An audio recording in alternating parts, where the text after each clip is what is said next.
Quinta y sexta palabra de Jesucristo en la cruz. Tengo sed. Todo se ha cumplido. Hay un libro de Scott Hahn que explica un poco de la Pascua que Jesús celebra con sus discípulos antes de su crucifixión. Y él lo conecta con esta palabra de Jesús, tengo sed. Y también la palabra todo se ha cumplido. ¿Por qué?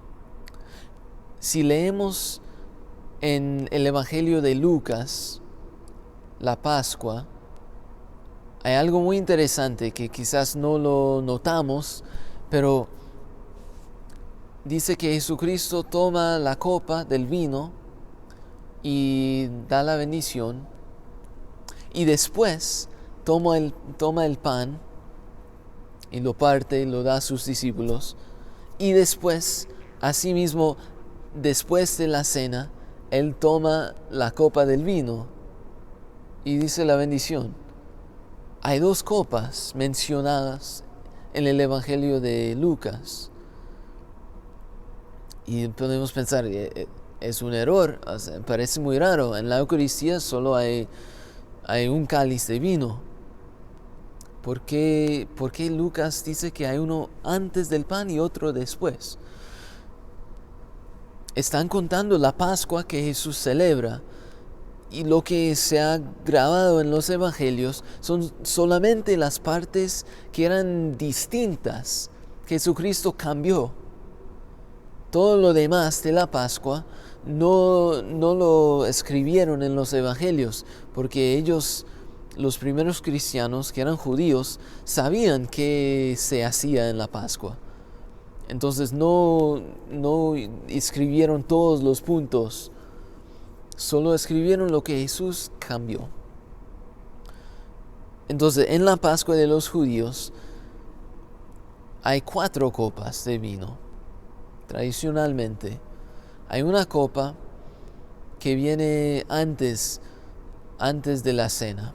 Cuando se ha terminado la liturgia en el templo, hay una primera copa. Hay una segunda copa que es después de contar la historia de la salvación de Egipto, cuando el Señor saca a su pueblo de Egipto y hace todos los milagros, al final y dicen Dayenu, eso nos habría bastado, pero el Señor hizo aún más. Y después de eso hay una segunda copa que es celebrando las maravillas que el Señor ha hecho, liberando su pueblo de Egipto, de la esclavitud. Hay una tercera copa que viene después de la fracción del pan. Y hay un cuarto copa que viene al final, después de los salmos Halel. Entonces, en los evangelios cuenta que Jesús, terminado la cena, fueron de allí y dijeron los salmos Halel, que son los salmos que se reza al final de la cena de la Pascua. Y después fueron a Getsemaní. Y no menciona la cuarta copa. Entonces, Scott Hahn dice, y es una tradición de la iglesia desde siempre, pero muchas veces no se ha dicho mucho, no se ha conocido esa tradición. Pero Jesús, cuando Él dice, tengo sed en la cruz, le da el vino y Él está tomando la cuarta copa. Él está terminando la Pascua. El sacrificio de la Pascua lo está terminando en la cruz. Es interesante, Jesucristo dice en la cena pascual, dice, amén, yo les digo, no tomaré el vino con ustedes hasta que lo tomemos de nuevo en el paraíso. Y Jesús toma el vino en la cruz, porque Él, como ya dijimos, Él está experimentando ya el paraíso en ese momento, en la cruz. Él ya está experimentando el cielo, porque está haciendo la voluntad de su Padre. La cruz y la resurrección están conectados, no los podemos separar. En la cruz Jesús ya está entrando al cielo. Entonces, ese momento Él está tomando la cuarta copa, está terminando la cena pascual y está entrando. La cuarta copa es la entrada a la tierra prometida, que es la nueva tierra prometida, que es el cielo.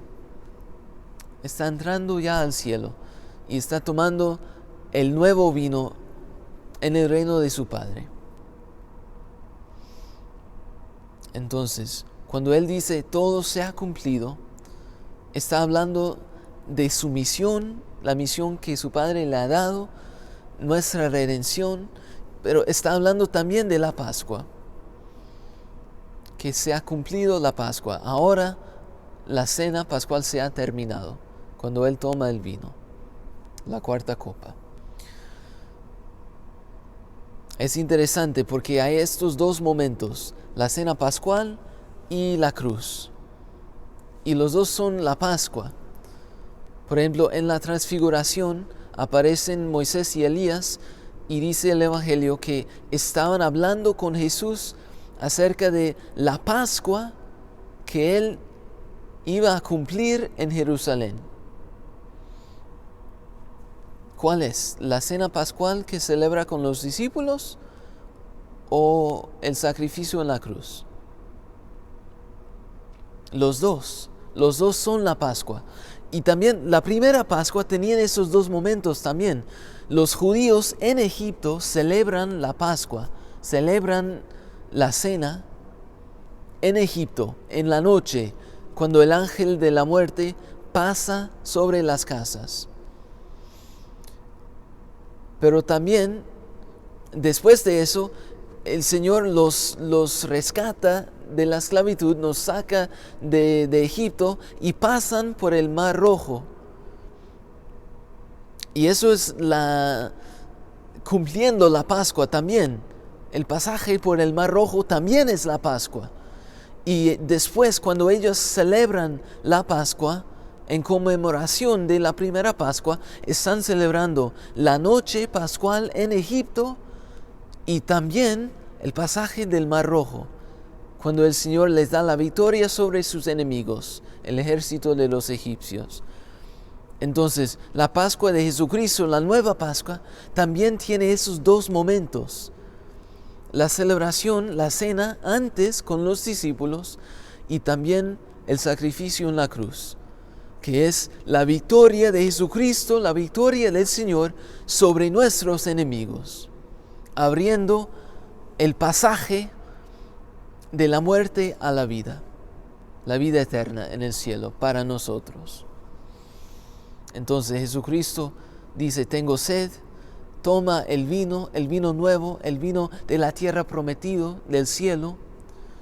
Y también cuando se celebra la Pascua, siempre se toma el vino y se dice al final de la Pascua, la cena, se dice: el próximo año en Jerusalén. El deseo de los judíos de estar el próximo año en Jerusalén. Pero están hablando también de Jerusalén celeste.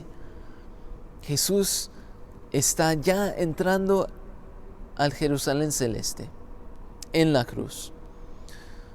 Y dice: todo se ha cumplido su misión, se ha cumplido la Pascua que Él estaba celebrando antes con los discípulos y está cumpliendo ahora en la cruz, en su victoria sobre el pecado y la muerte, pasando de la muerte a la vida, de la esclavitud de Egipto a la libertad del cielo.